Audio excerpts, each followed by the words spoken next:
Alright, this is training on how to start your new water jetter.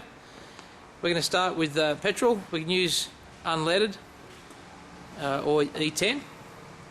There's a little filler gauge there. There's also a diaphragm in the cap. Make sure that diaphragm stays in the cap. That allows the tank to breathe. The oils we use in the engine oil, there's a dipstick around the side here. Keep an eye on that. It doesn't hurt to check that every month. We use SAE 2030 quality engine oil. You put it in through the filler point here to top it up. These motors have a low oil cutout, so if the engine's on a bit of an angle or there's not enough oil in it, it will cut the engine out and protect the engine. So if it doesn't start and you're on a slope in the customer's driveway, that's why. On the gearbox, there's a little sight glass there. Shows you how much gear oil's in there. There's a little filler point at the top, and that's also got a gauge on it. They're also a breather, so don't try and wash your jet down when you get water in there. Gearbox, pump, same thing as your level indicator, and your filler caps at the back with a little dipstick on it. So just screw that in and out when you want to top it up. Around the back we've got a water filter. Now you should always undo that and check that every few days to make sure you've got no rubbish in it. It's the biggest cause of pressure loss. So you unscrew that. There's a little stainless filter in there, and the rubbish and stuff will come out. There's our filter. Make sure it's clean, give it a blowout. Make sure it sits straight back in the cap when you put it back in again, and it won't get crooked and get all dented in there. Different machines have got different types of filters. There's a low water cutout on the side of the tank there, so if it runs out of water it'll cut out to protect the pump from running dry. The air cleaner is at the top of the engine. Undo 4 snap clips to get to the air cleaner. When you want to clean it out, you can tap it upside down on the ground. Gets any dust particles out of it. It's not a part that you change that often. Sit it back into the grooves properly and back together.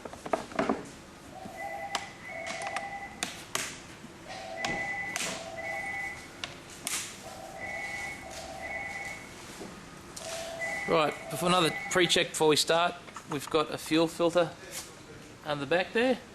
Just have a visual inspection there to make sure there's no dirt or water in there. And your fuel tap, that's in the on position now. Turn it off when you finish with it, and go from there. The oil filter sits below the engine there. Always replaces with Honda parts when you're finished. Then we move over to the battery switch. This isolator stops the current draw from the engine.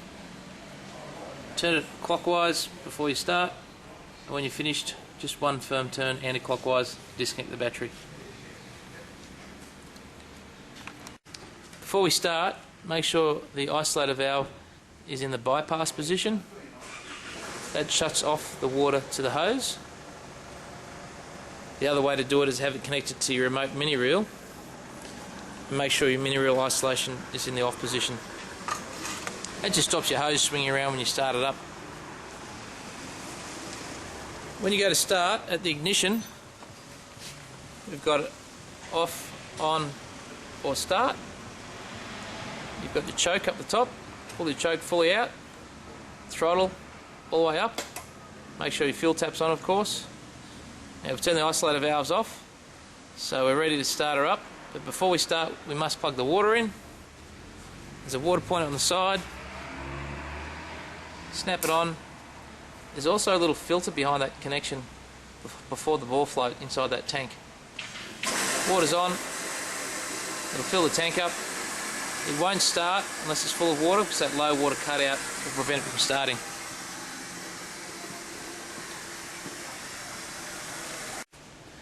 Now we know the water tank's full. Today we're going to use a hand lance on this job we're on, so we're going to disconnect the lock on the reel, pull out and turn it, freeze the reel up. Using the quick release, we'll draw the quick release back, make sure it snaps on properly. If it's not on properly, it'll slide off and come off on you. Draw the hose through the hose feeder, and away we go.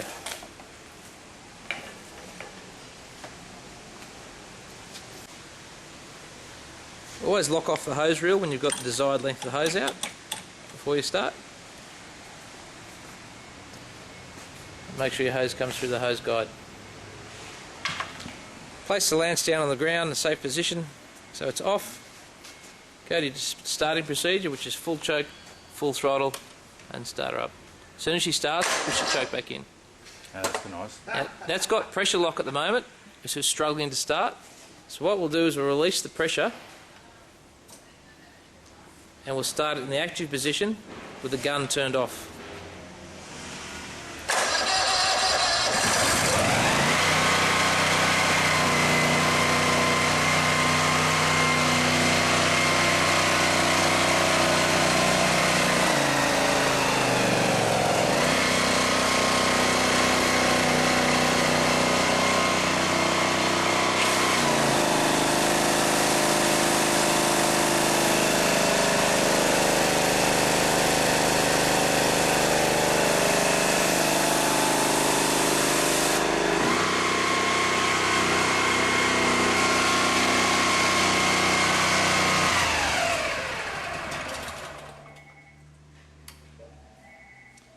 When you're finished, dethrottle the engine, battery switch off. Don't forget this line is still live and pressurised. Pressure gauge doesn't show it because the pressure gauge is talking to the unloader valve. The gun is still active. Make sure you don't point that gun at anyone when you depressurise it, because it'll cut them in half. Then release your quick release coupler.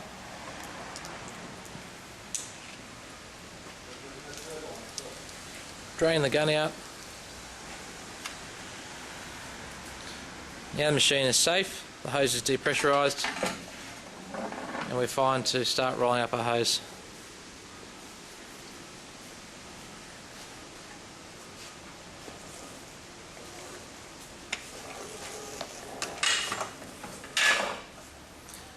Make sure the key is always in the off position, or the battery will go flat if it's left in the on position. So make sure it's in the off position when you're finished, and make sure that battery switch is turned to the off position as well, and that way you won't get any current loss. If you're not using the machine for a while, turn off your fuel tap, and if you do have a flat battery on a 4300 machine, you do have the optional pull start. On the 5000 machine over here, it doesn't have a pull start option or a fuel tank. Same scenario, we've got a key start, choke and throttle all together here. Battery switch is in a different position, located on the side with an external battery. Same oils, filling points. This one's got an isolator valve mounted on the top. It's got the dual reels for a garden hose and for the pressure hose, and the fuel tap's brass one located at the bottom of the stainless fuel tank. There's also a hand wash on the side to or drain the tank when you're finished. Water filter's mounted on the other side, just below the unloader valve. To the left of the unloader valve is the safety valve that depressurises if you get more than 5000 psi through the machine. The unloader valve, you shouldn't wind that in or out. That controls the pressure. It's locked and set from new. Need replacing every 18 months. They are a wear and tear part. So the Boss machine has the bigger stainless water tank and bigger fuel tank.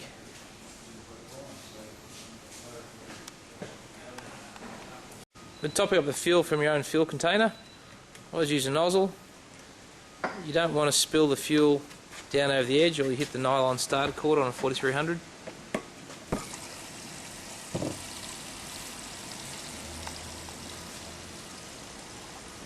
So just look out for overflows, because when it does overflow, it'll perish that nylon pull start cord down there. What we're going to do is assume this is sitting on a truck. We're going to unroll the hose. We'll connect it to a mini reel first. Got a remote mini reel here. Plug the quick release straight in and then draw the hose out to the job.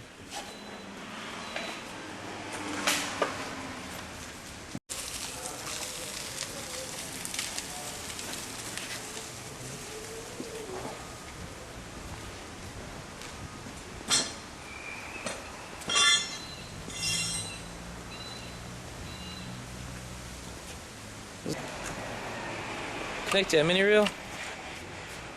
Make sure the isolator valve is in the off position. There's a little hose lock for the mini reel on the base plate.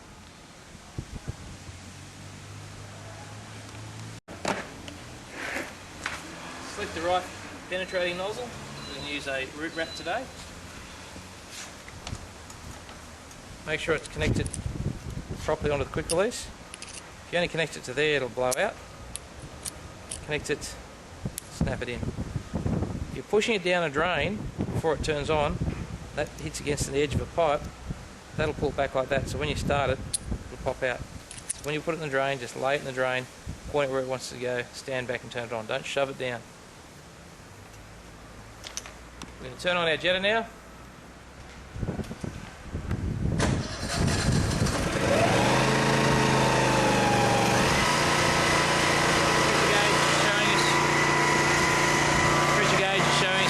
Built up pressure in the line here now. Put your feet comfortably on the ground.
Disconnect the head.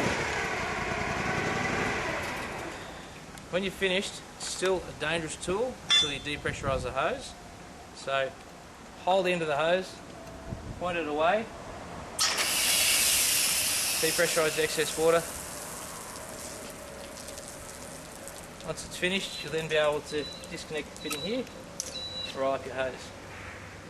When it's pressurized, you'll never be able to turn that or disconnect it. Once it's pressurized, it will not come undone. It's important to make sure that's clipped on properly, snapped in. Then we're done. We roll it up, turn it off, isolate the battery, and the place is safe.